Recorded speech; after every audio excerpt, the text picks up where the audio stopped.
Quero dar bom dia a todos que estão aí nos ouvindo. Meu nome é Tobias Toros, eu sou engenheiro eletricista. Eu me formei na UFES em 2005. Entrei na CESAM na função de engenheiro em 2006, na parte de manutenção eletromecânica e de esgoto. Em 2009, 2010, iniciei um mestrado na UFES na área de automação, na parte de tecnologia de Zigbee em telecomunicações, fazendo a automação de uma estação de tratamento de esgoto. Em 2016, eu iniciei uma pós no IFES, no Campus Vitória, na parte de sistemas inteligentes, focando a parte principalmente de inteligência artificial, previsão de distribuição de água. Em 2019, agora, eu finalizei uma outra pós no IFES, também no campus de Vitória, sobre eficiência energética, e utilizando um pouco do que eu aprendi lá atrás de redes neurais. Então, a ideia principal é um curso introdutório de engenharia elétrica. Eu estou me sentindo no lugar de vocês no ano de 1999, quando eu entrei na UFES, em setembro de 99, eu também tive uma aula de introdução em engenharia elétrica. Realmente, para quem está entrando no curso, é um desafio muito grande, são várias vertentes que a engenharia elétrica ela atua, desde a computação propriamente dita, até uma parte de potência, linhas de transmissão, enfim, eletrônica, telecomunicações. Eu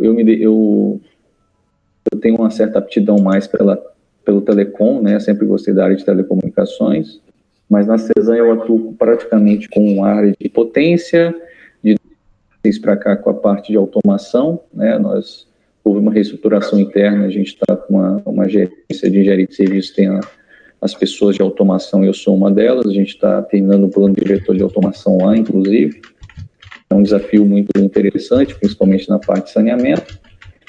E, assim, antes de eu falar um pouquinho, eu não vou me estender muito na apresentação do meu TCC, que foi finalizado agora.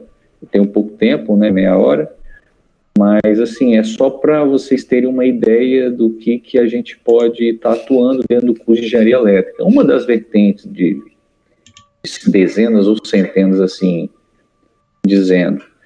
Antes, porém, eu gostaria de ouvir ou ler de cada um de vocês aí a preocupação, a dúvida, o horizonte de que vocês esperam na engenharia elétrica, porque eu tive essa dúvida há 20 anos atrás, eu sempre gostei da elétrica, eu sempre, digamos, gostava de eletricidade, e foi uma das coisas que me fez escolher pelo curso.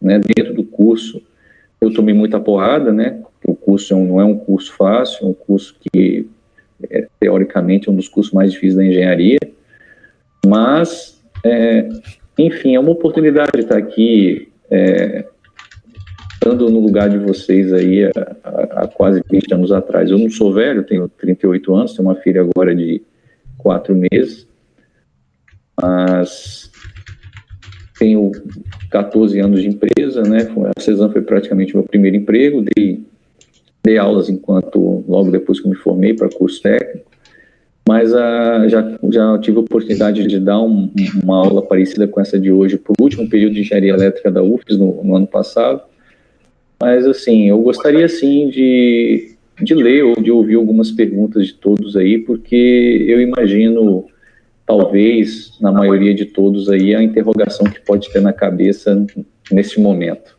Então, eu deixo aberto. Se ninguém se manifestar, eu toco o barco aqui. Então, com vergonha não, Vamos lá, vamos responder o Tobias.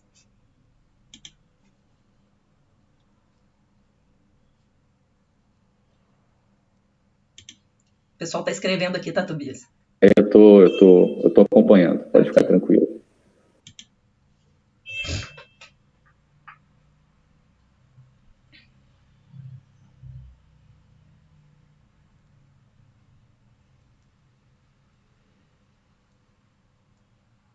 Bom dia. André, bom dia, Matheus.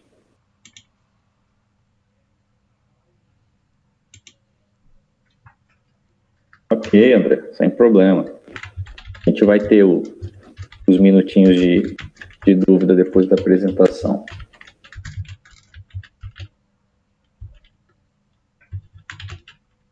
Olha, Ana Carolina, eu vou te dizer que desde moleque eu sempre gostei de desmontar carrinho, a pilha, né?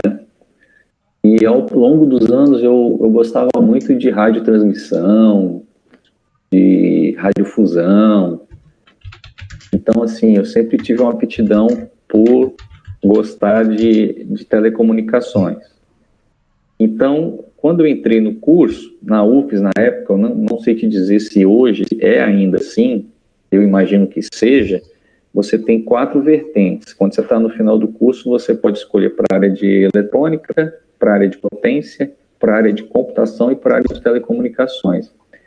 E aí eu me especializei em telecomunicações e eletrônica. Quando eu fiz o mestrado, eu segui a linha de telecomunicações usando tecnologias Zigbee. Não sei se você já ouviu falar ou não. Uma tecnologia que teve foi até promissora no início da década, mas a gente viu hoje que não foi à frente. Posteriormente, né, a parte de sistema especialista, que é inteligência artificial, redes neurais, lógica fuzzy, isso aí para mim era tudo novidade. Isso eu não vi na faculdade, isso é mais a parte de controle, mas também é uma vertente que me trouxe alguns resultados interessantes, digamos assim. Ok?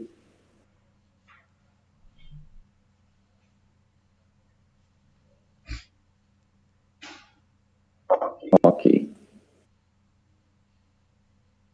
Bom, então eu vou falar brevemente aqui sobre a parte de eficiência energética, que hoje, querendo ou não, é uma grande demanda das áreas como um todo, né? Não só da artesanato, no saneamento, como qualquer área industrial ou até mesmo residencial, você tem que sempre tentar focar no menor consumo de energia. Então, de certa forma, a gente pode dizer, eu não vou, como é um curso introdutório de engenharia elétrica, eu não vou estender muito na técnica, tá? Eu vou dar mais um brainstorm, falar mais por alto do que foi feito. Então, eu não vou ir nos detalhes, porque tanto é que vocês também estão no início do curso, então pode ser que muitas coisas vocês não consigam entender com clareza.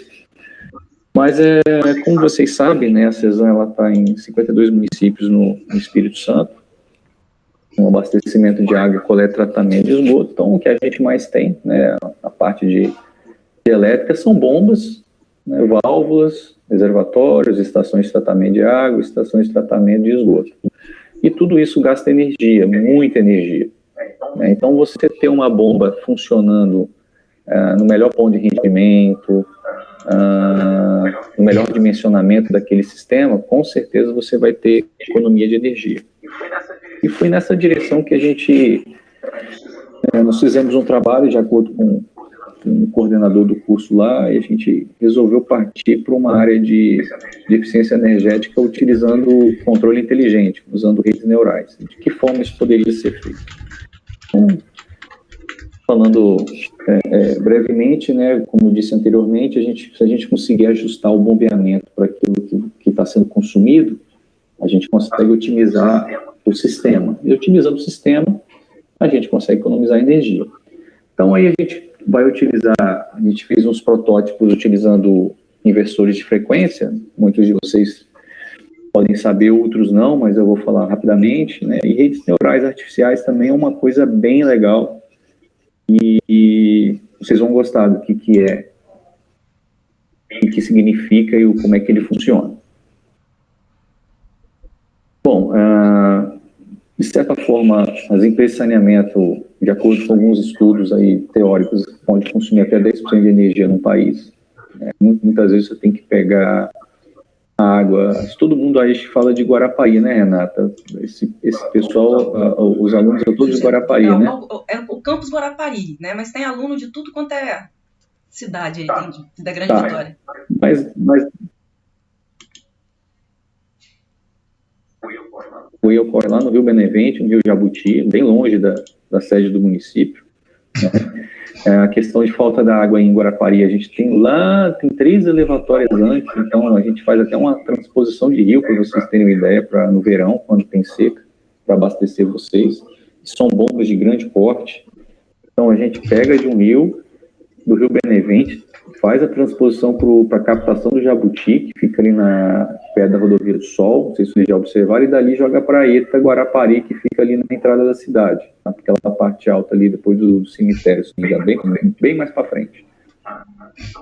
Então, imagina o custo de energia para fazer tudo isso e de forma ininterrupta, né? Praticamente 24 horas, 7 dias por semana. Então, essa questão toda é como que a gente pode fazer um sistema, configurar um sistema de bombeamento, né? Um exemplo é esse que eu dei, não foi o exemplo que eu usei, mas é um exemplo que eu dei, de forma que a gente possa economizar energia, utilizando para isso uma inteligência artificial, por exemplo, né? Então, o foco do trabalho foi praticamente esse. Então, aqui eu não vou me adentrar sobre as leis da similaridade, isso aqui é hidráulica, só para resumir, a vazão, se você tem a vazão da bomba e você altera essa vazão, você consequentemente, você muda a rotação, né? Quando você faz a bomba girar menos, você bombeia menos, só que quando você bombeia menos, pela lei das similaridades, a sua potência também é diminuída, e é o cubo. Então, se você tem uma rotação original e baixa com uma rotação, você tem uma relação muito grande de potência, então você consome muito menos. Então, se você tem 100 litros bombeados e você precisa de 80, além de você reduzir seus 20 litros, você reduz muito a potência consumida, pela lei das similaridades de hidráulica. Tem um exemplo simples, né, que você tem aqui a válvula aberta e você fecha a válvula. Quando você faz isso, você não reduz a rotação da bomba, você aumenta o peso da bomba, você aumenta a carga, a perda de carga da bomba. Então, quando você faz isso aqui, você gasta mais energia. Então, em muitos sistemas de bombeamento, não se tem inversores de frequência que você consegue acelerar e desacelerar a bomba. Você simplesmente estrangula. Quando você estrangula, você está jogando energia fora. Então, esse tipo de teste aqui é um teste de bomba. Toda bomba que você compra, eles fazem um teste de performance que é por abertura e fechamento de válvulas, né? Então, você vai abrindo, fazendo steps, né? Fazendo degraus, para você ver lá a sua altura e sua vazão. Então, é um procedimento de teste de bomba, mas também muita gente aplica na prática, né? Até a gente mesmo, quando você quer menos a pressão da água da rua, você vai lá e fecha um pouco a torneira do jardim ou a válvula da entrada da rua, por exemplo. Então, inversor de frequência, eu não vou entrar em detalhes técnicos, não vou entrar em detalhes elétricos, mas é um dispositivo, né, como esse daqui da VEG, é um exemplo, que você consegue acelerar e desacelerar a sua bomba, o seu motor, né, e consequentemente sua bomba. Quando você faz isso, no caso de bombeamento de água, de esgoto, você aumenta ou diminui a sua vazão. É toda a parte elétrica, né, isso vocês vão aprender lá em eletrônica, né, e aqui as curvas, né, a faixa recomendada das bombas, quando você trabalha quando você estrangula, você trabalha numa faixa de menor rendimento e, consequentemente, maior consumo de energia. Então, tem toda uma literatura por trás disso aqui. E o que são as redes neurais artificiais? As redes neurais artificiais, né, que é um ramo aqui do controle, né, vocês também vão aprender, talvez, não sei se a ementa do IPS fala exatamente sobre isso no decorrer do curso, mas é como se eu fizesse um modelo matemático de uma coisa que você não consegue descrever matematicamente. Então, você tem um controle, algum tipo de situação que não é A mais B. É o tipo de que você não consegue definir isso através de uma fórmula matemática, por exemplo. Então, quando você entra nas redes neurais artificiais, você consegue colocar os resultados e as entradas e fazer essa simulação de forma a ele passar, ele te dá uma equação matemática para isso daí. Então tem várias ferramentas, MATLAB tem isso dentro dele, que é uma ferramenta computacional muito, muito importante, mas enfim, é você simular, ou você tentar aprender uma coisa que não se repete, uma coisa que varia ao longo do tempo, do dia, dos meses, de acordo com a temperatura e de acordo com que várias coisas acontecem no ambiente, por exemplo, né?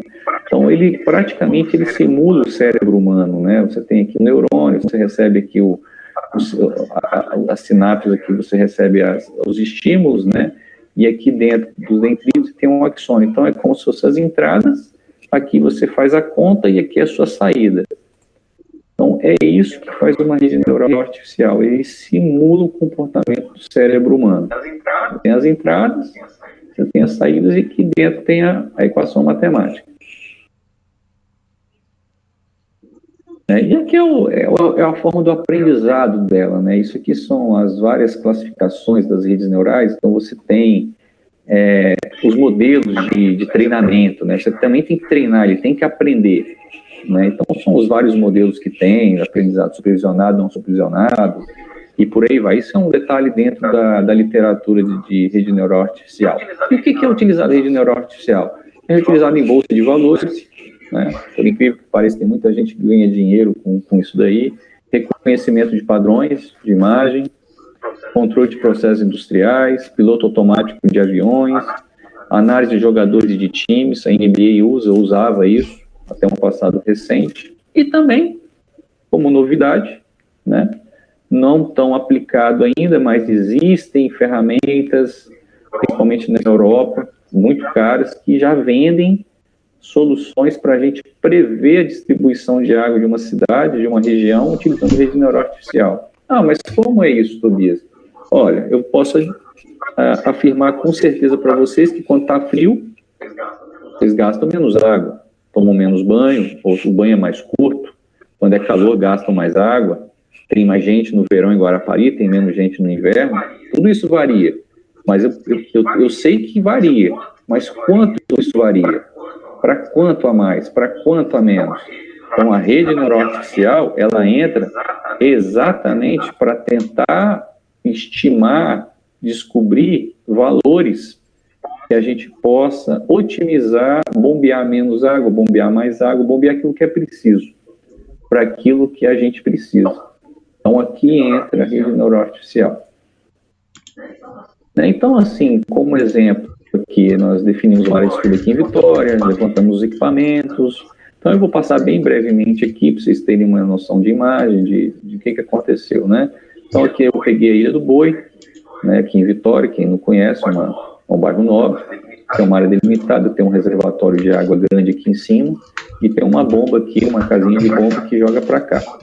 Então, aqui, como é uma área delimitada, é uma área pequena, serviu de exemplo para a gente poder fazer esse protótipo. Então, aqui é um símbolozinho, né? Eu tenho um reservatório elevado, eu tenho um inferior, a água chega aqui, enche, é quando aqui esvazia, liga a bomba, pega a água daqui e joga para cá. Simples e automático, né? Baixou o nível, subiu o nível, se tiver água aqui, liga e desliga essa bomba. E aqui é água que vem da rua, né? Bem simples. Então, aqui a gente chama de castelinho, né? Que fica um escondidinho, tem duas bombas, tem um reservatório aqui atrás, e a água daqui sobe o morro e bombeia para cá. Disco voador aqui, digamos assim. São as bombas, né? O barrilete, as bombas pequenas de 10 cavalos, né? Não é uma elevatória grande.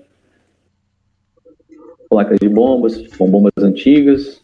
Aqui o levantamento das curvas das bombas, para onde estava o ponto operacional dela, na data do fabricante.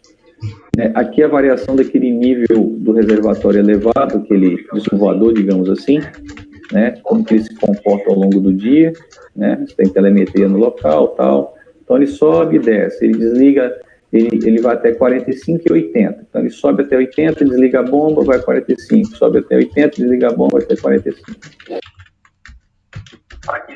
Aqui são os dados elétricos de funcionamento das bombas, né? Nós pegamos aqui para saber quanto tempo a bomba fica ligada, quanto tempo demora para encher, quanto de energia gastou. Tudo isso é para a gente estudar o problema. né? E aí agora a gente entra na parte de rede neural. Poxa, eu tenho a pressão da água e o nível daquele castelinho lá, do reservatório de baixo. Eu peguei a temperatura ambiente. Eu tenho o nível de água daquele disco voador. Eu tenho as horas que isso aconteceu. Peguei um histórico de 3 meses e fiz uma amostra para treinar a rede neural. Então aqui a ferramenta do MATLAB, que eu treinei a rede neural e tal. A dispersão dos dados, né? Com a performance do treino da rede. Treinei várias redes para cada hora, 0 hora, 1 hora, 2 horas. Então, o que vai acontecer se eu tiver uma pressão X, uma temperatura X? O que vai acontecer com o nível do reservatório elevado? Vai me dar esse resultado a 0 hora, 1 hora, 2 horas, 3 horas, 4 horas, até as 23 horas.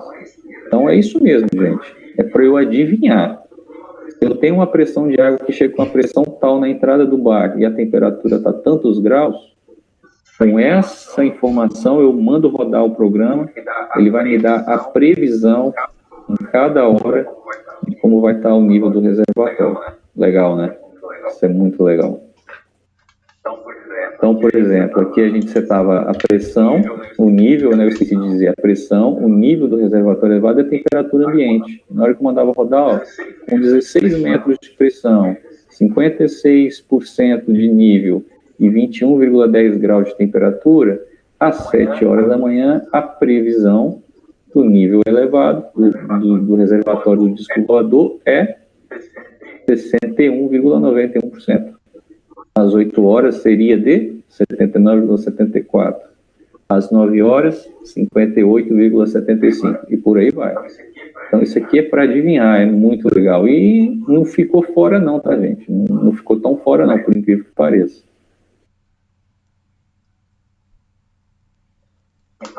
Então, por exemplo, ó, se vocês forem ver, a linha cinza aqui, ó, é o simulado. E a linha vermelha, a linha laranja aqui, que vocês estão vendo, é o que foi realmente medido lá no disco voador lá. Chamando de disco voador para vocês mentalizarem aquele reservatório lá de cima. Aqui, depois das 8 horas, que deu um desvio maior, tá vendo? Mas praticamente acompanhou, ó. Ele adivinhou certinho, para o dia e para a hora e para a temperatura daquele dia. Bom, então hoje lá eu tenho um regime de funcionamento que está lá há alguns anos. Eu fiz a instalação daquele inversor de frequência que eu mostrei lá atrás para acelerar e desacelerar o bombeamento. E junto com isso aqui, eu coloquei o quanto que eu ia adivinhar. Para que isso? Eu ver quanto de energia eu gasto aqui, quanto de energia que eu gastaria aqui e quanto de energia que eu gastaria aqui. E aí vocês vão ver os resultados, vão ser bem legais. Então, se você pegar a situação que é atual, com soft start é só um dispositivo que parte em rampa e desliga em rampa, mas ele não desacelera, ele acelera a bomba, tá, gente? Ele praticamente fica ligado. Eu bombeei 236 metros cúbicos e consumi 96,75 kWh dia. Lembra desse dado aqui, ó, ele trabalhou 10 horas, as bombas trabalharam 10,75 horas, bombeou isso aqui e consumiu isso aqui. Ah, legal, tem rede neural então no 8º período, hein, Renato? Que legal. Show de bola.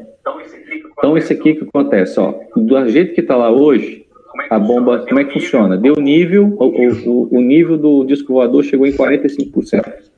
Disco voador reservatório elevado.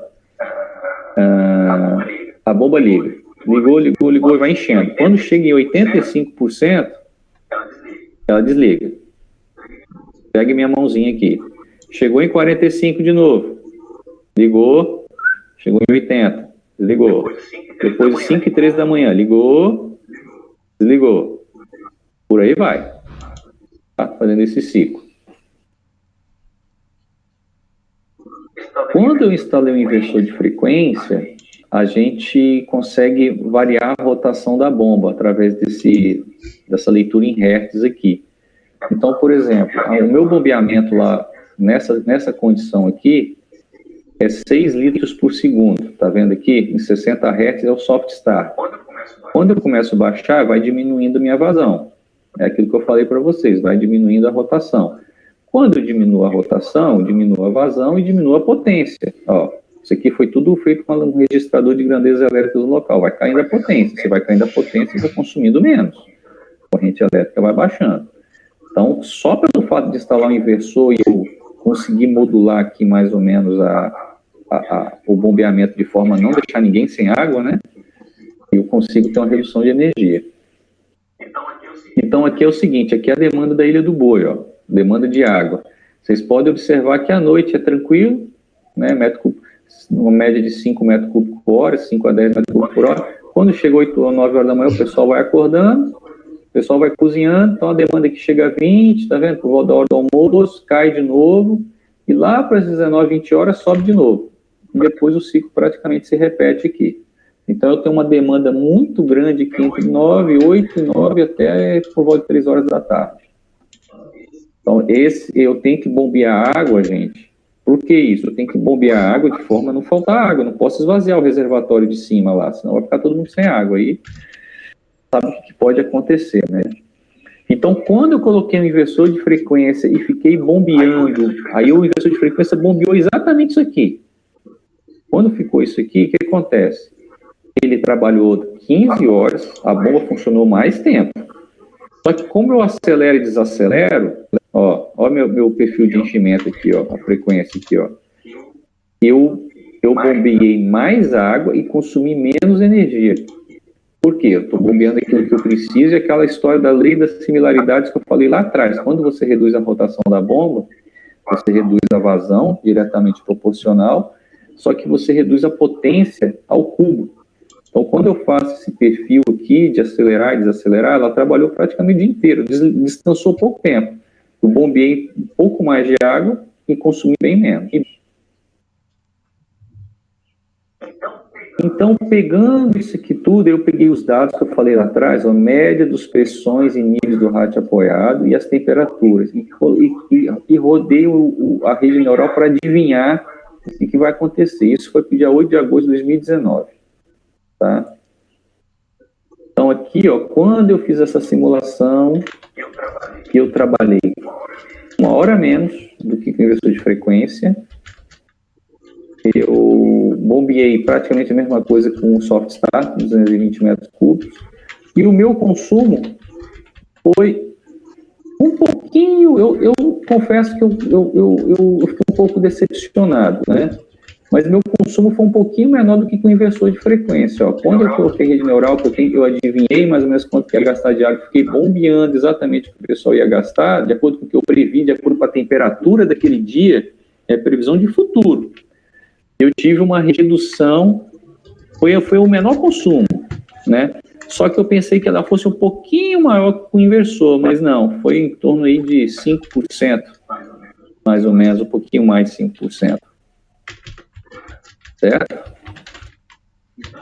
Então, aqui, comparando aqui com referência ao soft start, quando eu instalei o inversor, o tempo de funcionamento foi 39% maior, ou seja, a bomba funcionou mais tempo, só que como ela acelerava e desacelerava, o consumo não era o máximo, era sempre o médio ali, então o consumo foi 23% menor e eu bombeei 2% menos. Quando eu coloquei a rede neural aqui para o inversor bombear de acordo com o que eu previ o futuro aqui, meu tempo de funcionamento foi 30% maior com relação ao soft start, que é a situação original, meu consumo foi 29% menor e meu volume bombeado foi 6,6%. Então, para perdas de água, essas coisas, ó, é o modelo ideal, sem sombra de dúvida. Aqui é uma coisa, não vou me esticar muito com relação à tarifa branca, que é uma tarifa diferenciada para baixa tensão, lá é uma unidade de baixa tensão, então é só questão de tarifa. Você pode ver que a tarifa branca, se você puder desligar a sua carga entre 5 e 10 da noite, você consegue, que é o horário mais caro, você consegue reduzir. Então eu fiz uma simulação aqui de deixar o reservatório cheio 4h30 da tarde, para ver se ele aguenta até as 10 horas da noite desligado. E aí, nessa situação, eu tenho uma economia significativa até, de 24% comparado ao software. Mas como a tarifa tem valores diferentes, ficou a tarifa mais barata, R$ 1.028. Bom, e aí, concluir, né, eu acho que eu não preciso nem esticar muito, nem falar muito para vocês o que aconteceu, né? Realmente a rede neural veio para agregar, para facilitar, para entender e para otimizar a minha operação e, consequentemente, reduzir meu consumo de energia. Aí aqui o trabalho futuro talvez é acabar com o reservatório, tentar abastecer todo mundo sem aquele reservatório elevado, abastecer todo mundo em marcha, que a gente chama, que a gente acha que poderia ter resultados até ainda melhores, né? Abastecer direto pela bomba de acordo com a demanda, sem precisar bombear para cima e deixar cair por gravidade. Aqui é só uma recomendação de um outro tipo de bomba, porque a gente poderia utilizar um conjunto motobomba menor, hoje lá é de 7,5 kW, a gente poderia utilizar um de 5,5, um motor de múltiplo estágio. Podendo, eu não avancei nesse estudo aqui, né, mas eu poderia ainda mais economizar energia. E por hora, pessoal, o que eu gostaria de falar sobre rede neural, sobre a parte de engenharia elétrica, assim, isso é só uma vírgulazinha, uma derivadazinha aí que vocês vão ver em cálculo 1, é um infinitesimal do que a gente tem dentro do curso de engenharia elétrica. Tobias, muito obrigada. Eu conheci o Tobias justamente na apresentação, né, do trabalho final dele e achei assim incrível. E por isso, né, o convite para compartilhar essa experiência do Tobias para vocês. Aí, Tobias, geralmente eu deixo um tempinho para eles fazerem algumas perguntas, algumas curiosidades que eles possam ter em relação ao assunto. Tudo bem para você? Uhum. À vontade. Gente, então quem quiser fazer alguma pergunta, tem alguma curiosidade aí em relação ao que foi apresentado pelo Tobias, fica à vontade de colocar a pergunta aqui no chat ou abrir o áudio e conversar com ele, ok?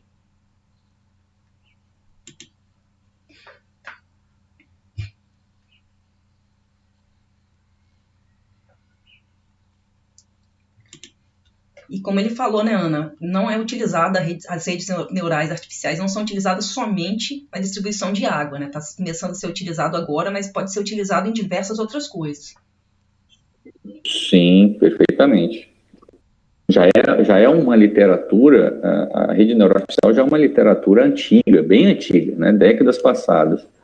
Da parte de distribuição de água propriamente dito é recente, né, no início da década, no meio da década passada, que tem alguns estudos. O Rafael tá falando aqui das perguntas que ele deixou lá no AVA que eu te mandei. Eu vou te responder agora, Damasceno. Deixa eu só abrir as perguntas que eu já esqueci. Eu te mando aqui agora. Você manda aqui no chat? Faz favor. E o Felipe também está perguntando sobre se o funcionamento é mais ou menos parecido com o do sistema de inverter do ar-condicionado. O sistema inverter do ar-condicionado, ele nada mais é do que ajusta a climatização de acordo com a demanda, né? O compressor do ar-condicionado. O inversor de frequência em bombeamento, o princípio de funcionamento é exatamente o mesmo. Tá? Então, sim, em teoria é sim.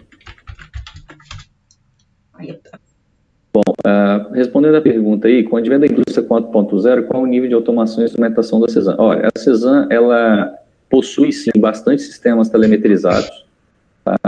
Implantados aí grande parte implantados no final da década passada, por radiofrequência, 900 MHz, e a gente utiliza assim CLPs, sistema de supervisão escada em touch, a gente tem um centro de controle operacional que enxerga praticamente vários sistemas, quase 200, mais de 200 sistemas hoje na CESAM, grande parte da Grande Vitória e também no interior, assim como existem alguns sistemas distribuídos nas estações de tratamento de água e esgoto.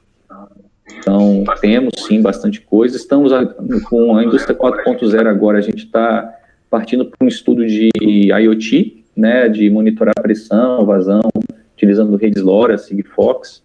Então, também é novidade para a CESAM e também com monitoramento de hidrômetro, né, de grandes clientes. Então, isso aí deve sair esse ano.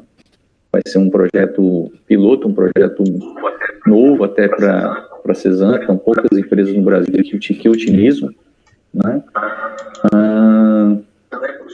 cidade possui convênios em áreas remotas e longe de centros, nesse caso, as pessoas não são monitoradas à distância.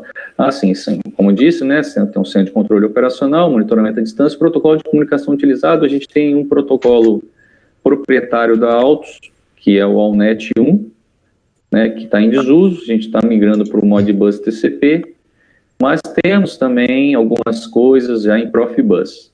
Tá? Ainda tímido, mas temos sim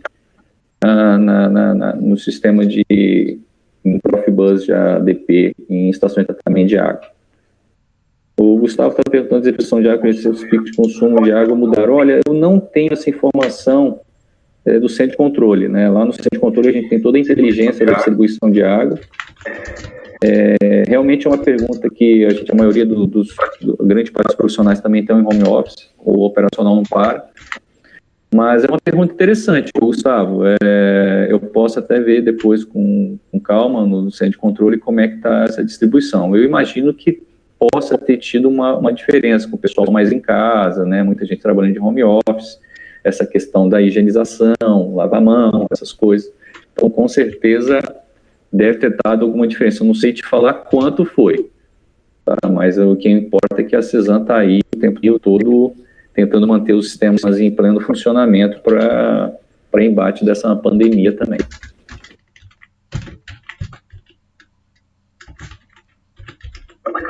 Ana Carolina,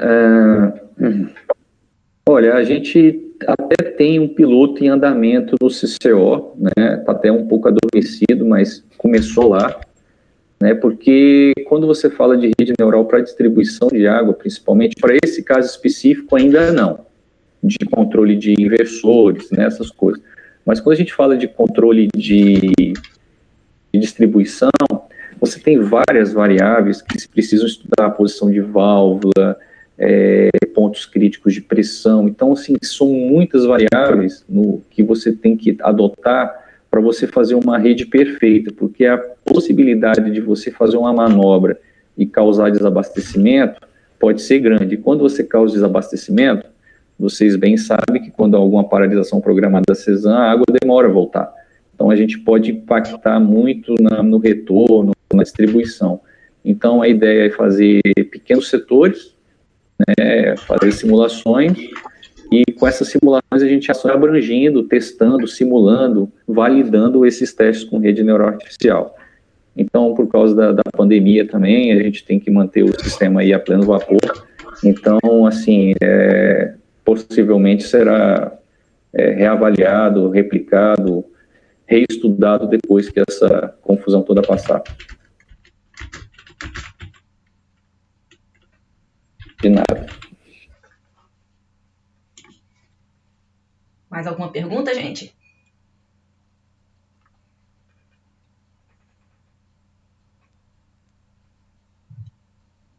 O pessoal está muito tímido. Esse pessoal é muito quietinho. Primeiro ano, calorada. Depois desanda o negócio. Gente, já que não temos aí mais nenhuma pergunta por parte dos alunos, Tobias, eu acho que, deixa eu ver, o Felipe está respondendo, digitando alguma coisa aqui. Mas já adianto aí o agradecimento do seu tempo, né, de estar aqui apresentando, né, a sua experiência, o seu trabalho, como eu falei, que eu achei excelente, né, para os alunos, espero que desperte aí, né, uma curiosidade e um interesse maior para eles, para estar estudando esses temas. Felipe botou uma pergunta aí também. Essa pergunta do Felipe é bem pertinente. No caso do TCC específico, Felipe, nós consideramos o mês de agosto, tá? Então, nós utilizamos dados reais de agosto, comparamos com dados simulados de agosto para as temperaturas de agosto. Então, para o TCC, a amostragem foi agosto. Agora, com certeza, eu posso te afirmar que o consumo de água varia de verão para inverno, dia de semana, final de semana, com chuva ou sem chuva. Então, por isso que eu falei lá atrás da rede neural. Você não tem como fazer uma expressão matemática para te dar essa resposta com exatidão. Então, você tem que casar precipitação, casar temperatura casar pressão, vazão, população, para você tentar obter uma previsão de distribuição. Por isso que a rede neural começou a ser aplicada na parte de saneamento, principalmente na distribuição de água, para tentar prever exatamente isso. E como é que eu usei isso? Eu usei isso por reservatório de água, que nada mais é do que o consumo da população da Ilha do Boi. Se eu tenho o perfil de enchimento e esvaziamento do reservatório, por tabela eu tenho o perfil de consumo da população ali. Então, como vocês podem observar, 9 horas da manhã começa a aumentar o consumo e depois, lá para 7, 8 horas da noite, o pessoal volta para casa, começa a tomar banho, faz janta, enfim. Né? E o início também não é 6, 7 horas da manhã, começa a maior demanda por volta de 8h30, 9 horas da manhã. Então, realmente, isso é para a Ilha do Boi. Se você for para um outro bairro, vai ser diferente. Se você for para um outro bairro no verão, Guarapari no verão, totalmente diferente.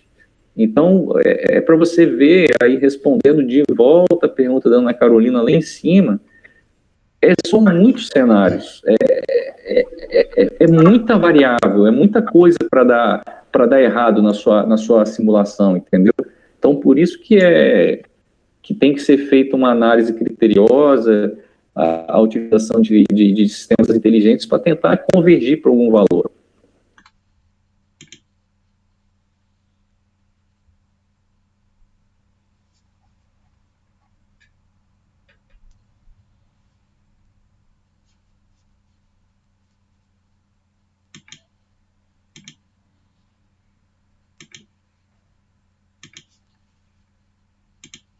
A Carolina está digitando.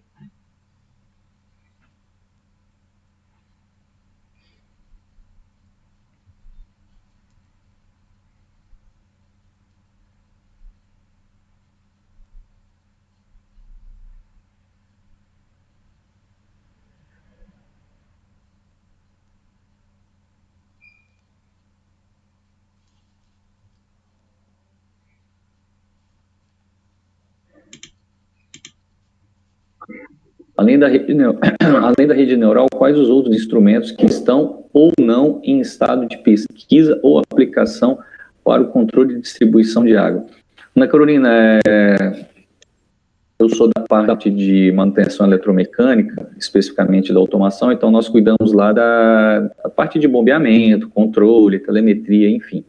Mas o que eu posso te adiantar é que toda empresa de saneamento, né, ela possui sim um centro de controle, ela deve possuir um centro de controle, o qual ela consegue mensurar, ela tem indicadores, digamos assim, principalmente de perdas, que você consegue quantificar todo mês, você tem vários macromedidores espalhados, enfim, do seu consumo e da sua distribuição. Então, você tem planos de distribuição de água. Não é feito, literalmente, entre aspas, a Bangu. Quando você faz a distribuição, você tem uma meta, você tem uma quantidade a ser entregue.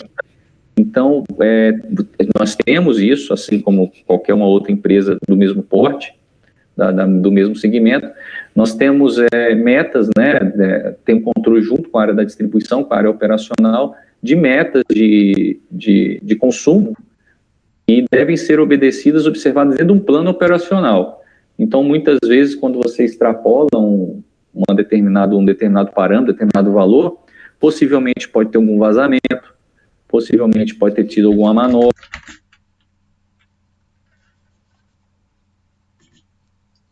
Seu som sumiu, Tobias.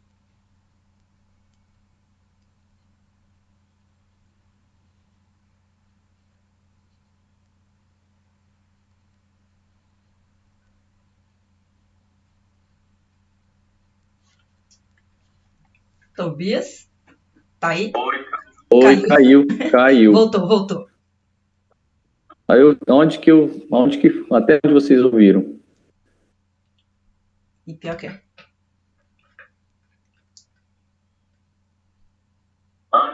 Ana, você conseguiu ouvir até que parte, especificamente?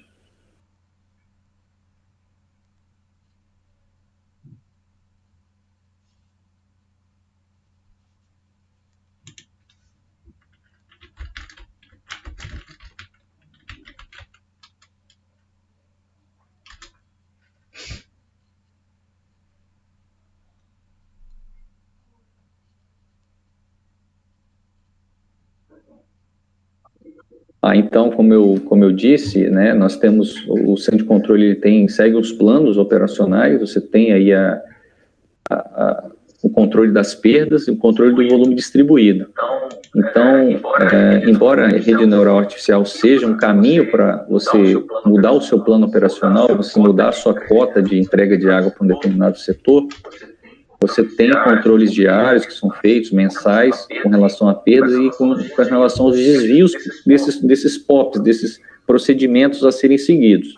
Então, existe sim controle, claro, tem que ter, até para você preservar aquilo que você produz, né, que é o produto, que é pegar água bruta e entregar água tratada para a população. E é isso? A sua pergunta foi essa? Ok.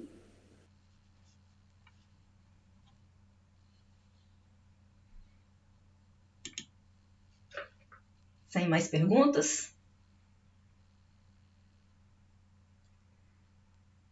Tobias, agradeço demais, tá? Foi muito bom ouvir isso novamente.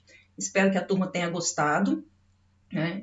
E seguimos aí, né, com mais assuntos, e o Tobias tem aí o e-mail dele, quem tiver alguma curiosidade, quiser fazer alguma pergunta, né, tá aí escrito aí os e-mails dele. Obrigadão, Tobias. Pessoal, de nada, Renato, obrigado pela oportunidade mais uma vez. E, enfim, estou à disposição, tá, gente? Os e-mails estão aí, qualquer dúvida, só entrar em contato. E uma boa sorte para vocês aí ao longo do curso, viu?